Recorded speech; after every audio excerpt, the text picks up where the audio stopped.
Estoy muy honrada. Miren, quítame el fondo, Willy.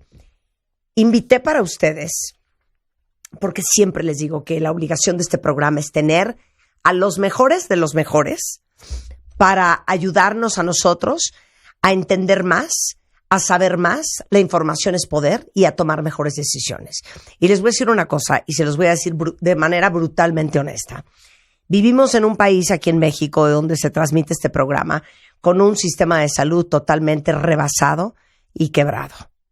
Y por eso todavía cobra más importancia lo que hacemos todos los días en este programa, que es pues educación médica y educación de salud, para darles a ustedes las herramientas para que tomen control de su salud, para que sepan más de manos de los mejores doctores mexicanos y del mundo, y ustedes estén informados y sepan sobre los temas, para que si algún día necesitan tomar decisiones, pues tengan la información necesaria para tomar la decisión correcta.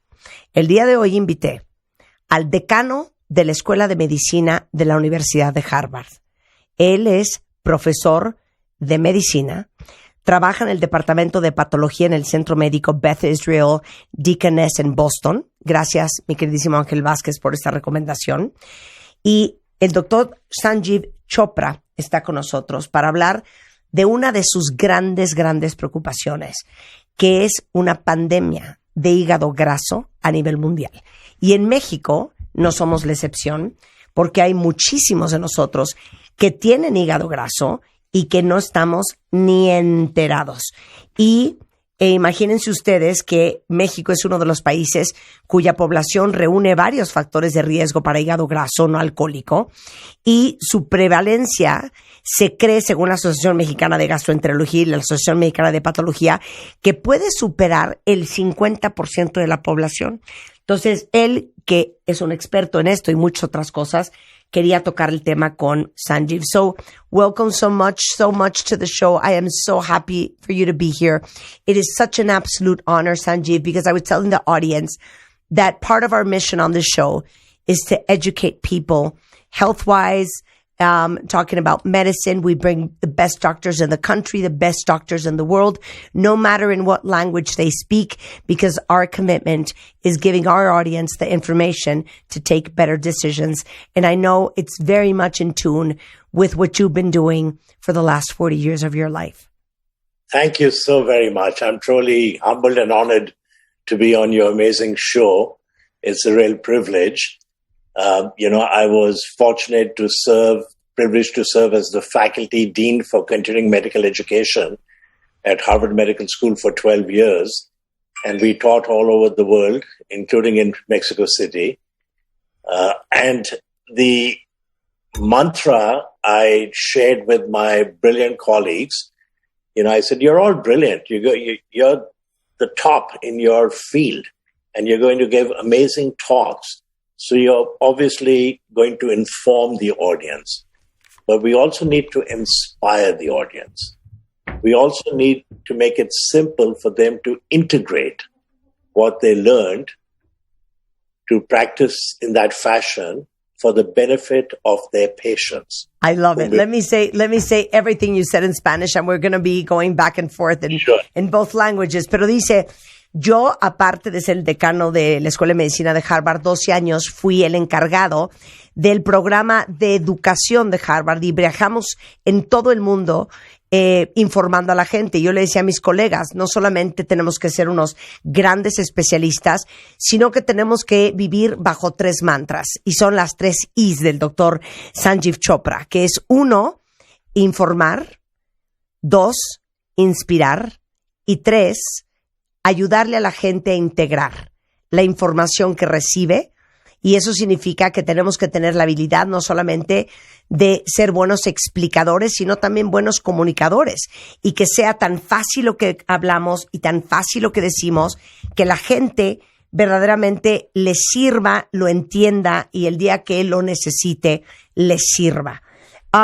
So I was telling people that part of our worries in this country is that it's probably, according to the Mexican Association of Gastroenterology and Hepatology, that probably 50% of the population has what we call in Spanish hígado graso. And according to the National Library of Medicine, it's probably 1 billion people in the world. Is this right? Yeah, 1 billion people in the world with non-alcoholic fatty liver disease. Yeah. Fatty liver is the way you say it in English. Fatty liver. In Spanish, it's hígado graso. Right. So, chronic hepatitis C virus infection afflicts at most 200 million people in the world. Huh. Now we have a cure for it. Chronic hepatitis B virus infection afflicts 400 million people in the world. So in aggregate, more than 500 million. Mm-hmm. But just think about it. The dominant liver disease, chronic liver disease now all over the world, globally, is non-alcoholic fatty liver disease. Yeah. 1 billion people. And it's all related to the epidemic of obesity and type 2 diabetes. Yeah. There's a condition we call metabolic syndrome, which includes type 2 diabetes, insulin resistance, obesity, high blood pressure, high cholesterol, high triglycerides, heart disease.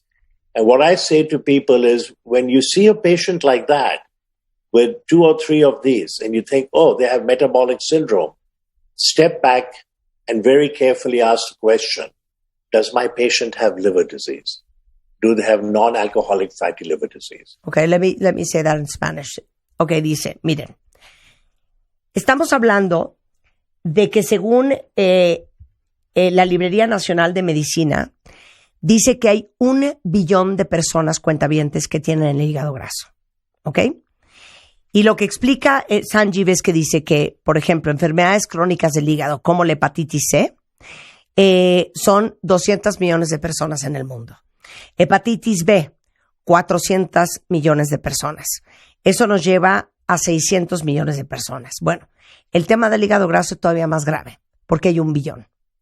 Y el hígado graso no alcohólico, o sea, que no tiene que ver con cirrosis o el excesivo consumo de alcohol, es una gran preocupación a nivel mundial, y esto se debe a otra pandemia, que es la de la obesidad y la diabetes tipo 2. Seguramente, y saben que en México tenemos un serio problema de obesidad, un serio problema de diabetes tipo 2, muy mal controlada, resistencia a la insulina, altos niveles de colesterol, de triglicéridos, y aparte, lo que se conoce como presión alta, síndrome metabólico. Entonces, todo esto que acaba de mencionar el doctor Sanjiv es de lo que más padecemos en México. Por eso la gran preocupación de que muy probablemente más del 50% de la población mexicana tenga hígado graso y no esté enterado. Entonces los doctores tienen que saber que si se presenta alguien con todo este cuadro, lo primero que le tienen que checar es el hígado. So, Sanjiv, what I was saying in Spanish is everything you just said. Cholesterol, insulin resistance, diabetes type 2, especially the one that is not controlled, metabolic syndrome, high blood pressure, and all sorts of, cardiac issues and obesity is our everyday in Mexico. We have a huge problem with diabetes type 2, with obesity, and obviously with the rest of all the syndrome. Now, so sadly, in Mexico, in India, and in parts of the Mideast, we have the highest prevalence of type 2 diabetes, metabolic syndrome, and non-alcoholic fatty liver disease. Now, we call it non-alcoholic fatty liver disease because if we were to do a liver biopsy and look under the microscope, the findings, the histological findings are identical to what you see in alcoholic hepatitis. But these individuals are not drinking alcohol, or they're drinking very small amounts of alcohol, which is not going to be injurious to the liver. So that's why it's called non-alcoholic fatty liver disease. And under the rubric of non-alcoholic fatty liver disease, there are 3: fatty liver, non-alcoholic steatohepatitis meaning steatosis, which means fat, and hepatitis means inflammation. So in addition to having fat, they have inflammation. And then the third category is when they go on to develop cirrhosis of the liver. And when they develop cirrhosis of the liver, then those patients are at risk for life-threatening complications, including liver cancer and the need for a liver transplant. Yeah, which is not easy to find, especially in our country. A ver, let me say that in Spanish. Entonces, dice, miren, muy importante, en México, en la India, de donde originalmente es Sanjiv, y en el Middle East, dice que la prevalencia de diabetes tipo 2 es impresionante. Y esto es uno de los cuadros perfectos para desarrollar hígado graso. Entonces, ¿por qué decimos que es hígado graso, no alcohólico? Porque si un doctor entra y hace una biopsia del hígado, son exactamente las mismas características de alguien que consume alcohol en exceso, nada más que en personas que no toman en exceso. Entonces, dice, hay tres tipos de problemas con el hígado, que es el hígado graso, la hepatitis grasosa y tercero, la cirrosis.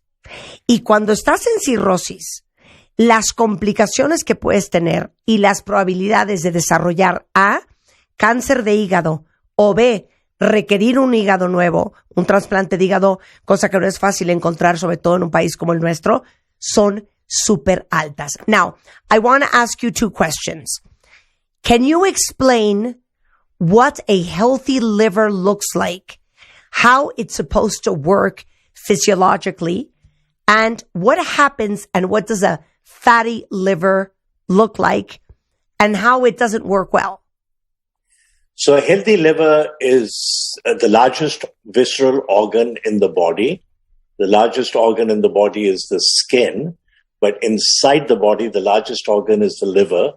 It's situated underneath the right rib cage. Mm-hmm. It weighs 2 pounds, less or more, depending on the body habitus. Mm-hmm. And it is smooth, and it does about 5,000 jobs.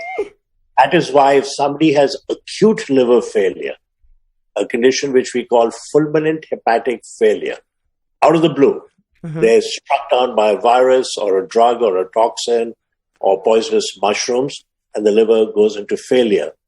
There is no treatment other than a liver transplant in a hurry. Mm-hmm. If somebody has acute kidney failure or chronic kidney failure, we can keep them alive for 10 years, 15 years on dialysis. Yeah. But the liver does so many complex functions that we have not figured out a treatment or a liver dialysis. So when the liver has extra fat, that by itself is not harmful. You know, those people will do okay. But once they get fat and inflammation, and we are now realizing in medicine that inflammation is the enemy. Yeah. Whether it's heart disease, cancer, COVID, liver disease, inflammation is the enemy. Alzheimer's. People have amyloid deposition in the brain. Some of them at autopsy, the brain is full of amyloid deposition, but there were no neuroinflammatory tangles, and they had no clinical evidence of Alzheimer's. Yeah. So fatty liver is okay, but once it gets to NASH, non-alcoholic steatohepatitis, things are not good. And then about 15 to 20% of those people go on to develop cirrhosis. And now in America, it is the number 1 or number 2 indication for end-stage liver disease, cirrhosis, for liver transplantation. Number 1. And the sad thing is we have children. Yeah. We have 4-year-old children with fatty liver. We have 16-year-old children with fatty liver and hepatitis. Yeah. And we have 25 and 30-year-olds with cirrhosis. Yeah. And I'll ask you now how we got where we are. But let me say all this. Okay. Le digo que me diga cómo es un hígado sano y cómo es un hígado graso. Entonces me dice, mira, el hígado graso es la víscera más grande de nuestro cuerpo. Es el segundo órgano más grande después de la piel. Y está en la costilla derecha, como abajo, adentro de la costilla. Y normalmente pesa más o menos, dependiendo del cuerpo, como 1 kilo. Ahora, el hígado hace más de 5,000 trabajos diferentes en el cuerpo. Y desafortunadamente, cuando alguien tiene una falla del hígado, las probabilidades de que acabe con un trasplante son muy altas. Y si no, ya no hay nada que hacer. O sea, una falla renal es un gran problema. Ahora, si tú tienes una falla, por ejemplo, en los riñones, no, con eso te hacen diálisis y te pueden tener vivo y bien 10 años. Pero con el riñón, con el hígado, no hay nada que hacer. Entonces me dice, el problema es que mucha gente tiene un poco más de grasa en el hígado de la necesaria y probablemente estén bien, no tan mal. La tragedia es cuando tienen grasa y aparte tienen inflamación.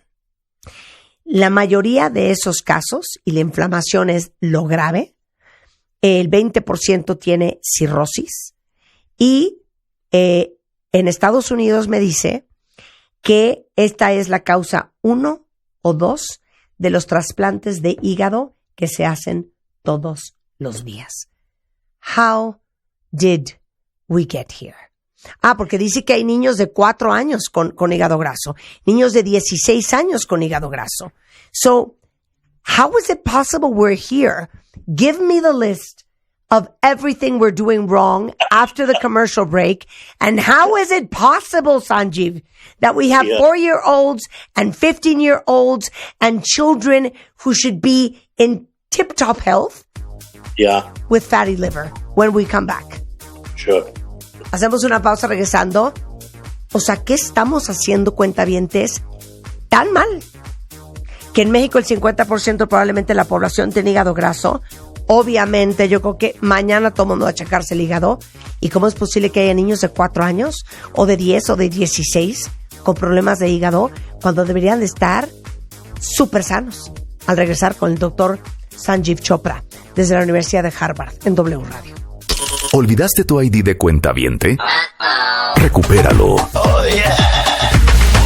En martadebaile.com. Y participa en todas nuestras alegrías. Marta de Baile 2022. Estamos de regreso. Y estamos donde estés. Estamos de regreso en W Radio. Y bueno, cuentavientes, los traje desde Boston al doctor Sanjiv Chopra. Es el decano de la Escuela de Medicina de la Universidad de Harvard, profesor de medicina. Se ha dedicado toda su vida a enseñar medicina y a darnos la información para hacernos responsables de nuestra salud. Y él, aparte, trabaja en el departamento de patología en el Centro Médico Beth Israel Decano en Boston. Y él, de hecho, escribió un libro sobre el tema de la diabetes. Y estamos hablando el día de hoy sobre el hígado graso, que es un problemón de salud a nivel mundial. 1 billón de personas. Y se cree que por lo menos el 50% de la población en México tiene hígado graso. ¿Por qué? Nos lo decía Sanjiv al principio. Sanjiv. Obesidad, diabetes tipo 2, resistencia a la insulina, colesterol alto, triglicéridos, problemas cardiovasculares, presión alta, síndrome metabólico, y entonces, pues senos aquí. Con el problemón de que hay hasta niños de 4 años, de 10, de 16, que ya tienen hígado graso. I told you to write the list for when we came back from commercial break to tell us how the hell did we get here? What are we doing so wrong? And you said, oh, no, I don't need to write anything. It's a very short list. Okay, so shoot, Sanjiv. So what? It's a very sad commentary about what has happened in our society worldwide. And I saw this disease coming up, and together with 2 junior colleagues, in fact, one of them a student, wrote one of the original review articles in the Annals of Internal Medicine some 20 years ago. Non-alcoholic steatohepatitis, the burgeoning epidemic. So what have we done wrong? When we were children, we played outside. We went to the basketball court. We played tennis. We were adults, and we had to walk half a mile to a grocery store or the post office. We walked half a mile. Now, unfortunately, children are playing a lot of computer games. There's cyberbullying going on. They do take part in sports, but they don't do the regular exercise. They eat the wrong kinds of food. We eat processed food.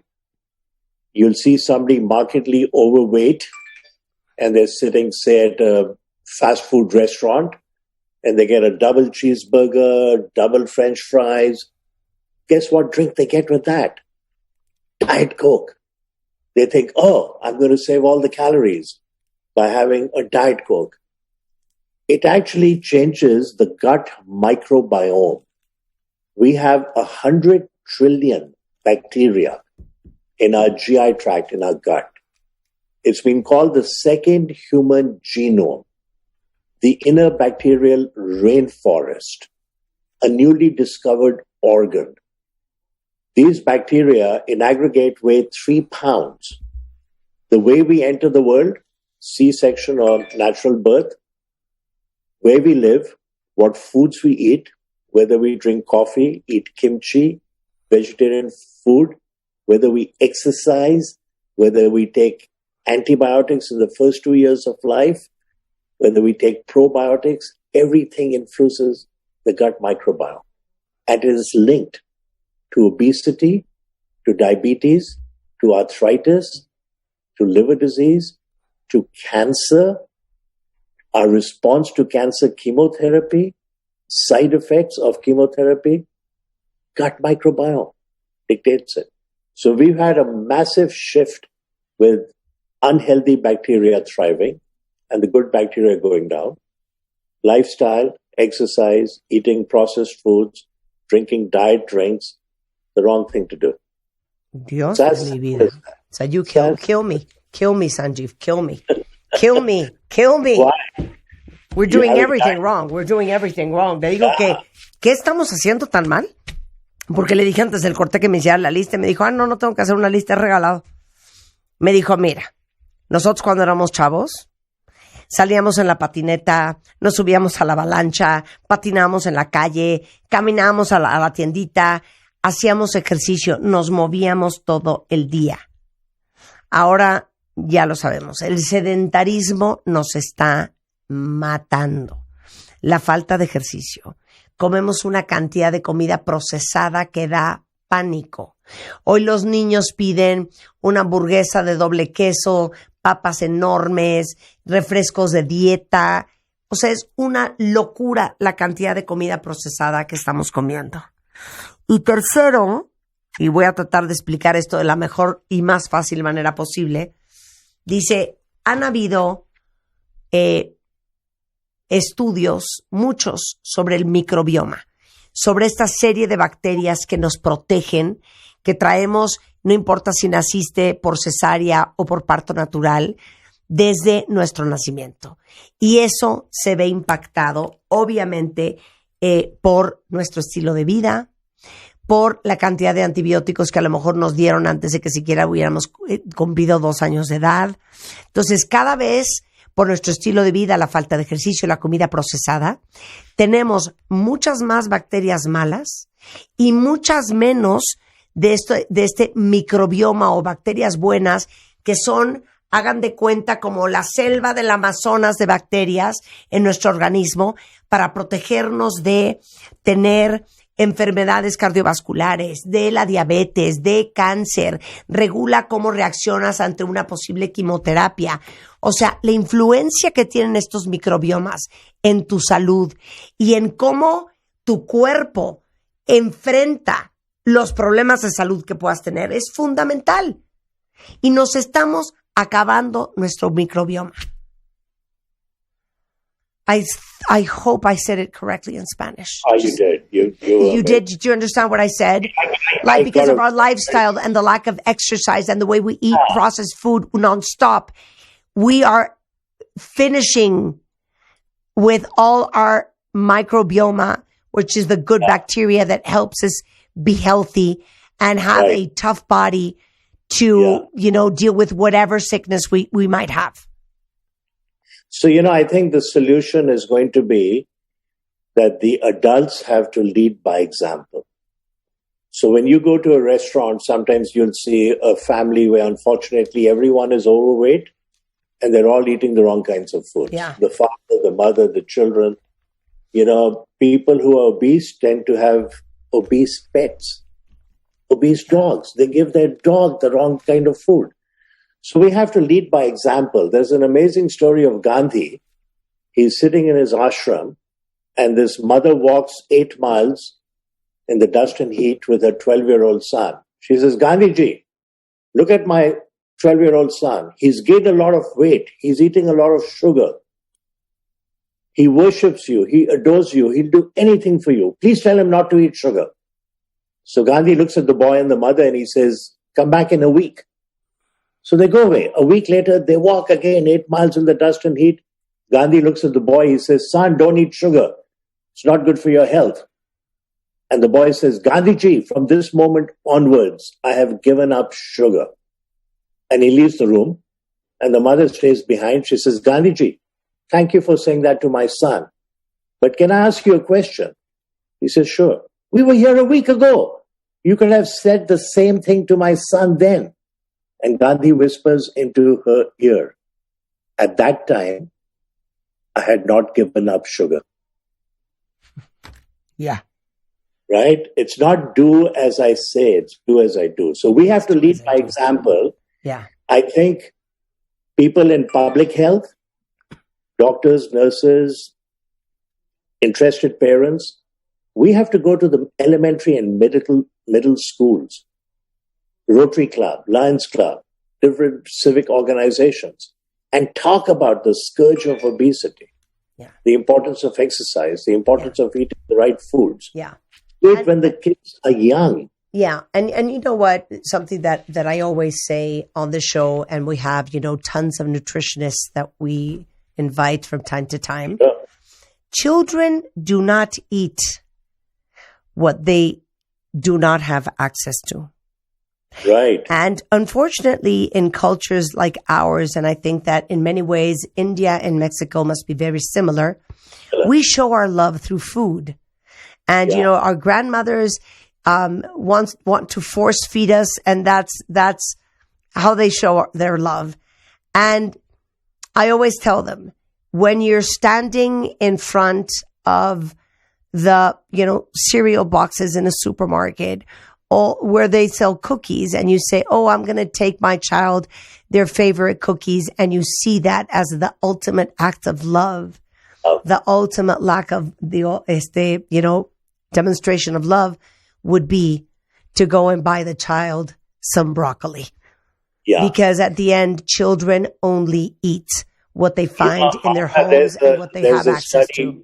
There's a study where they instructed the mother to just simply change the arrangement of the foods in the fridge. Yeah. The front, put yogurt, carrots, celery, nuts, and put all the tasty stuff, which is unhealthy, in the back. Yeah. And the children would open the fridge and they'd say, oh, let me try carrots. And they would actually enjoy it.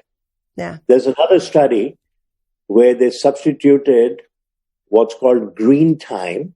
So families would go for a walk in the park or in the forest or do some volunteer work with their children.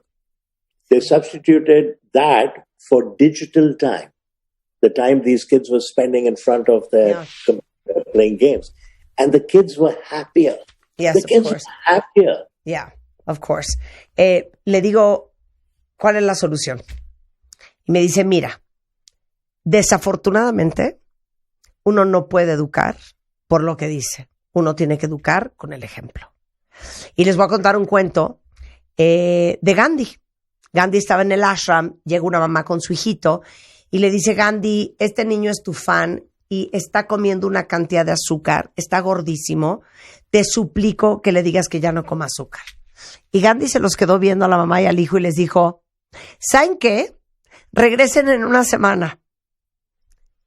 Pues el niño y la mamá se van y una semana después regresa. Y cuando regresa, dice la mamá, pues estamos de regreso para que le digas al niño que es tu fan, que porfa ya no coma azúcar.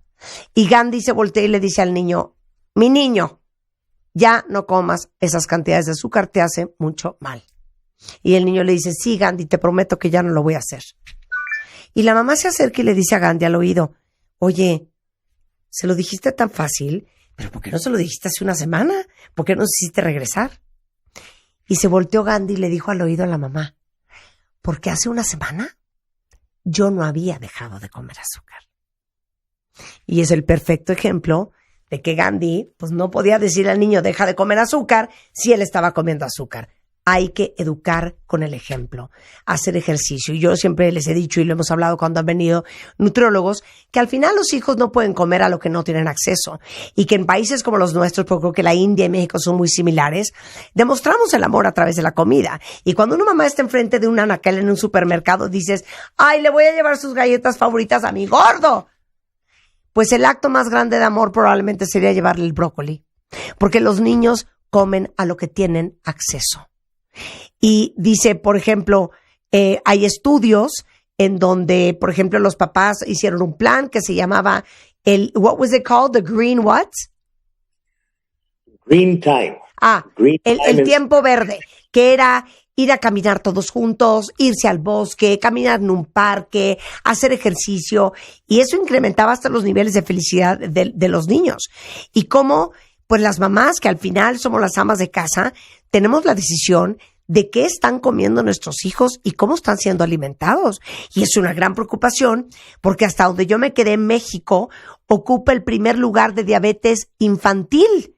Imagínense esa locura. Y como lo acaba de decir Sanjiv, hay hasta niños con hígado graso. Now, how do you know? Is there like a symptom or like some symptoms that you have fatty liver?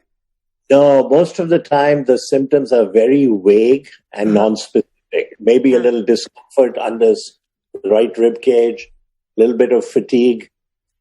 But then when the doctor sees the patient, and most often primary care doctors do a battery of blood tests once a year, then when they see the liver tests are abnormal, then they say, okay, what's going on? Then they look for all the common causes. They don't find hepatitis B, C, person's not drinking, etc. And usually they do an ultrasound of the liver. And the report comes back, the liver is mildly enlarged. It is bright and echogenic, consistent with fatty liver. So the ultrasound can see the fat. Yeah. It cannot see the inflammation. And it cannot see early cirrhosis. And so how do we see that? We have a wonderful new test now. It's a special ultrasound that measures liver stiffness or elasticity, and that correlates with the amount of scar tissue. And what is the name of that test? FibroScan. FibroScan. And do we have that in Mexico? Oh, yes. Oh, yeah. It's all over the world now. It's available. Okay, so it's not like a normal ultrasound. If we really want to understand what our liver is like and how healthy it is, it's a FibroScan. FibroScan. And you get a low score, you're okay. With a high score, oh my God, already got cirrhosis. Okay, le digo que cuáles son los síntomas. Me dice, es que es el problema. Y es por eso que hay tanta gente en el mundo que no sabe que tiene hígado graso. Porque son tan vagos. A lo mejor un dolorcito por aquí, por allá, bajo la costilla derecha. A lo mejor estás un poquito cansado. Pero pues así andamos todos siempre. Entonces dice, el problema es que si te haces un ultrasonido normal, pueden ver la cantidad de grasa, pero no pueden ver la cantidad de inflamación. Entonces, gracias a Dios hay un nuevo estudio, apúntenselo porque ya está en México y en todas partes del mundo, que se llama FibroScan, que lo que hace es que mide tanto el endurecimiento como la elasticidad del hígado. Y ahí pueden saber cómo está su hígado funcionando. Si tienen una puntuación baja, aplausos para ustedes. Si la tienen súper alta, pónganse a rezar y a ponerse las pilas. Sanjiv, I could talk to you for like the next 2 days, by the way. Thank you. Okay, I want to tell the audience about your books, and I want to make a date between you and I.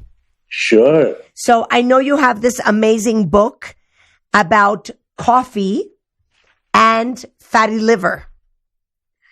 Yeah, the book is actually it's called Coffee, the Magical Elixir. Facts that astound and perk you up. People who drink coffee have a lower risk of 7 common cancers. Unbelievable. No, we have to talk about that, but that's going to be a different date, a different show. Yeah, for NAFLD, the one thing that correlates with the least amount of scar tissue, fibrosis, which is what leads to trouble, is if they drink coffee. Oh my God, and I don't drink coffee. Well, we're going to change that. Does black tea help? Not proven. Oh my God. Okay, so is the book in Spanish? No, the book will get translated into Spanish. Right now it's in English. Okay, and the name is Coffee, the Magical Elixir. Now, very quickly, I do want to mention that the treatment for NAFLD is to get vaccinated for hepatitis A and B if you don't have protective antibodies. Okay. Take vitamin D3. You see, I've been talking about vitamin D3 for 4 years nonstop on the show. Awesome. Okay. 4,000 international units a day. Drink 2 to 4 cups of regular coffee a day. And here's something very important for the audience to hear. If somebody is 60, 70, 100 pounds overweight, you don't have to lose all that weight in order to see a marked improvement in blood pressure, cholesterol, heart disease risk, and liver disease. If you lose 10%, 9%, you start to see amazing improvements. I am your fan number one. Started on the journey. Yeah. Laos said a journey of 1,000 miles begins with a single step. Exactly. So let me say this all in Spanish. Okay. A ver, tiene un libro maravilloso. Hay 1000 estudios que demuestran que tomar café te ayuda a contrarrestar 5 o 6 enfermedades, incluyendo muchas veces cáncer. Pero le dije, no, ni me toques ese tema. Vamos a hacer otro programa en donde solo vamos a hablar del café. Y para todos los que toman café. Y nos cuente todos los estudios y todo. El libro está por traducirse al español, pero se llama en inglés Coffee, the Magical Elixir, el elixir mágico. Si leen en inglés, búsquenlo ya en Amazon. Sanjiv tiene una cantidad de libros infernales. Me dijo ahorita que escribió 4 durante la pandemia, imagínense eso. Entonces, busquen sus libros. Y me dijo, importantísimo, para todos los que no quieren tener el hígado graso. A, vacúnense contra hepatitis. B, lo que les llevo diciendo 4 años, vitamina D3, 4,000 unidades, aquí en México es histofil, todos los días, de 2 a 4 tazas de café. Y si ustedes traen 30, 40, 50 kilos de sobrepeso, no se agobien. No es de que de la noche a la mañana van a tener que bajar todo el peso. No. Con que bajen 9, 10% de su peso, no saben las diferencias de salud que van a ver. Y acuérdense, un camino de 1,000 kilómetros empieza con el primer paso. Sanjiv, best friends forever. I am your true fan. I'm your fan. I want to come to Mexico and do a live show. Absolutely. We would have so much fun. We could talk 3 hours straight about health. I was interviewed by ABC TV Chronicle, award-winning Emmy author, producer, reporter, Nicole Estefan. And she said, I'm doing a show on coffee. Can I interview you? I said, Nicole, I wrote a book. So she came home, interviewed me. She interviewed 10 other people. She shows me at the start and at the end, even puts up my coffee book. Then she said, final question, what's the best way to have coffee? I said, Nicole, the best way to have coffee is to have coffee with a friend. Exactly. Qué divino. Cuando le entrevistaron hace poco, le dijeron, ¿cuál es la mejor manera de tomar café? Y le dijo Sanjiv, la mejor manera de tomar café es tomar café. Y si es con un amigo, todavía mejor. Sanjiv, talk to you soon. Send you a big kiss. Thank you. Likewise. All the best. Inspiring. Love you. Decano de la Escuela de Medicina de la Universidad de Harvard. Profesor de Medicina, sanjivchopra.com. Si quieren conectar con él, Sanjiv-Chopra en Twitter. Igualmente, Dr. Sanjiv Chopra en Facebook. Y vamos a ser parte 2 de esta conversación, hablando del café para todos los que aman el café, para que tengan una felicidad.